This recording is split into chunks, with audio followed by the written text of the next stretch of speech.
ಸಾಲ ಮಾಡದೆ budget balance ಆಗಲ್ಲ. ಬಜೆಟ್ ಬಗ್ಗೆ ಸತೀಶ್ ಜಾರಕಿಹೊಳಿ ರಿಯಾಕ್ಟ್ ಮಾಡಿದ್ದಾರೆ.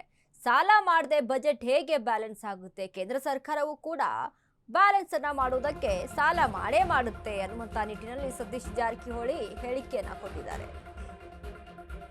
ಸಾಲ ಮಾಡದೆ ಬಜೆಟ್ ಅನ್ನ ಬ್ಯಾಲೆನ್ಸ್ ಮಾಡೋಕ್ಕಾಗಲ್ಲ. ಬಜೆಟ್ ಬಗ್ಗೆ ಸತೀಶ್ ಜಾರಕಿಹೊಳಿ ರಿಯಾಕ್ಟ್. ಎಲ್ಲಾ ಸಿಎಂಗಳು ಸಾಲ ಮಾಡಿದ್ದಾರೆ. ಕೇಂದ್ರ ಸರ್ಕಾರದ್ದು ಕೂಡ ಇದೇ ಪರಿಸ್ಥಿತಿ ಇದೆ. ಯುವ ನಿಧಿ ಕ್ಯಾನ್ಸಲ್ ಅಂತ ಎಲ್ಲೂ ಹೇಳಿಲ್ಲ. ಗ್ಯಾರಂಟಿಯಲ್ಲಿ ಯಾವುದು ತೆಗೆದು ಹಾಕಿಲ್ಲ. 2 ರಿಂದ 3 ತಿಂಗಳು ಲೇಟ್ ಆದ್ರೂ ಕೊಟ್ಟೇ ಕೊಡ್ತಾರೆ. ಯುವ ನಿಧಿಗೆ ಹಣ ಮೀಸಲಿಡದ ವಿಚಾರಕ್ಕೆ ಸಂಬಂಧಪಟ್ಟಂತೆ ಅದರ ಬಗ್ಗೆ ಅಷ್ಟು ಗೊತ್ತಿಲ್ಲ ಎಂದ ಸಾಹುಕಾರ್.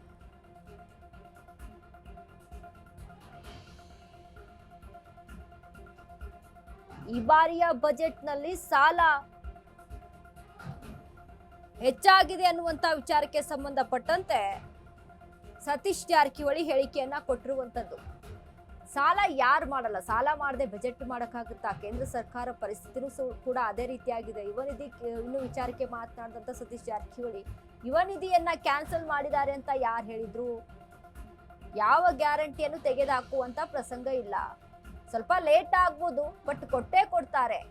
ಅಂದ್ರೆ ಈ ಬಾರಿಯ ಬಜೆಟ್ ನಲ್ಲಿ ಯುವ ನಿಧಿಗೆ ಯಾವುದೇ ರೀತಿಯಾದಂತ ಘೋಷಣೆಯನ್ನ ಮಾಡಿದ ಅನುದಾನವನ್ನ ಕೂಡ ಅಲ್ಲಿ ಕೊಟ್ಟಿಲ್ಲ ಸಿಎಂ. ಸೊ ಹೀಗಾಗಿ ಈ ಒಂದು ವಿಚಾರಕ್ಕೆ ಕುರಿತಂತೆ ಸಾಕಷ್ಟು ವಿರೋಧ ಪಕ್ಷದಿಂದನೂ ಸಹಿತ ಒಂದಿಷ್ಟು ಹೇಳಿಕೆಗಳು ಕೇಳಿ ಬರ್ತಾ ಇದ್ವು. 5 ಗ್ಯಾರಂಟಿಗಳು ಇನ್ನು ಮತ್ತೆ 6ನೇ ಗ್ಯಾರಂಟಿಯನ್ನ ಸಹಿತ ಅಲ್ಲಿ ಕೊಡೋಕೆ ಮುಂದಾಗಿರುವಂತ ಸರ್ಕಾರ. ಬಟ್ ಯುವ ನಿಧಿಗೆ ಅಲ್ಲಿ ಯಾವುದೇ ರೀತಿಯಾದಂತ ಪ್ರಶಂಸೆಯನ್ನ ಕೊಟ್ಟಿಲ್ಲ, ಅನುದಾನವನ್ನ ಕೊಟ್ಟಿಲ್ಲ.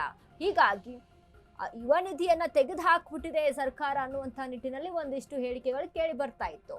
ಈ ವಿಚಾರಕ್ಕೆ ಸಂಬಂಧಪಟ್ಟಂತೆ ಇನ್ನು ಬಜೆಟ್ ನಲ್ಲಿ ಆದಂತ ಸಾಲದ ವಿಚಾರಕ್ಕೆ ಸಂಬಂಧಪಟ್ಟಂತೆ ಸತೀಶ್ ಜಾರಕಿಹೊಳಿ ರಿಯಾಕ್ಟ್ ಮಾಡಿದ್ದಾರೆ.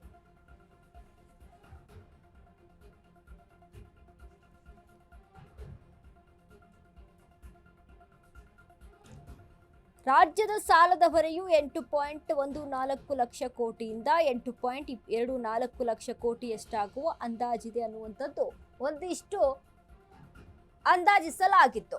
ಬಟ್ 2026-27ರ ಕರ್ನಾಟಕ ಬಜೆಟ್ನಲ್ಲಿ ಸಿಎಂ ಸಿದ್ದರಾಮಯ್ಯ ಅವರು 1.37 ಲಕ್ಷ ಕೋಟಿ ಸಾಲದ ಪ್ರಸ್ತಾವನೆಯನ್ನ ಮಂಡಿಸಿದ್ದಾರೆ. ಈ ವಿಚಾರಕ್ಕೆ ಸಂಬಂಧಪಟ್ಟಂತೆ ಸಾಲದ ಸಿದ್ದರಾಮಯ್ಯ ಅನ್ನುವಂತ ಹೇಳಿಕೆಗಳು ಕೇಳಿ ಬರ್ತಾ ಇತ್ತು ವಿರೋಧ ಪಕ್ಷಗಳಿಂದ. ಸಾಲ ಮಾಡದೆ ಯಾವ ಬಜೆಟ್ ಅನ್ನ ಮಾಡೋಕೆ ಸಾಧ್ಯ ಇದೆ?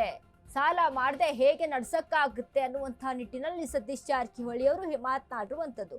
ಎಸ್ ಹೌದು, ಬಟ್ ಯಾವ ಕಾರಣಕ್ಕೆ ಸಾಲ ಆಗ್ತಾ ಇದೆ? ಗ್ಯಾರಂಟಿಗಳನ್ನ ಕೊಡ್ತೀವಿ ಅಂತ ಭರವಸೆ ಕೊಟ್ಟೋರೆ ನೀವು. ಅದನ್ನೆಲ್ಲ ಈ ಹಿಂದೆ ಪರಿಗಣಿಸದೆ ನೀವು ಹೇಗೆ ಭರವಸೆಯನ್ನ ಕೊಡ್ತೀರಾ? ಇದನ್ನ ನಿಭಾಯಿಸೋಕೆ ಸಾಧ್ಯ ಇದೆಯಾ? ನಮ್ಮ ರಾಜ್ಯದ ಬಜೆಟ್ ನಲ್ಲಿ ಇದನ್ನೆಲ್ಲ ನಾವು ನಿಭಾಯಿಸಬಹುದಾ? ನೋಡಿ, ಅಲ್ಲಿ ಒಂದ್ ಕಡೆ ಗ್ಯಾರಂಟಿಗಳನ್ನ ಕೊಟ್ಟಿರಿ ಅನ್ನುವಂತ ಕಾರಣಕ್ಕಾಗಿ ಒಂದ್ ಕಡೆ ಸರ್ಕಾರಿ ನೌಕರರ ಸಂಬಳ ಸಹಿತ ಇಲ್ಲ. ಇದನ್ನೆಲ್ಲ ಗಮನದಲ್ಲಿ ಇಟ್ಕೊಂಡು ಮಾತನಾಡೋದಾದ್ರೆ ಈ ಗ್ಯಾರಂಟಿಯನ್ನ ಯಾವ ಸುಖಕ್ಕಾಗಿ ಕೊಡ್ತಾ ಇದ್ದೀರಾ ನೀವು ಜನಗಳಿಗೆ ಅನ್ನುವಂತ ಪ್ರಶ್ನೆ ಮತ್ತೊಂದ್ ಕಡೆ ಮೂಡ್ತಾ ಇರುವಂತದ್ದು.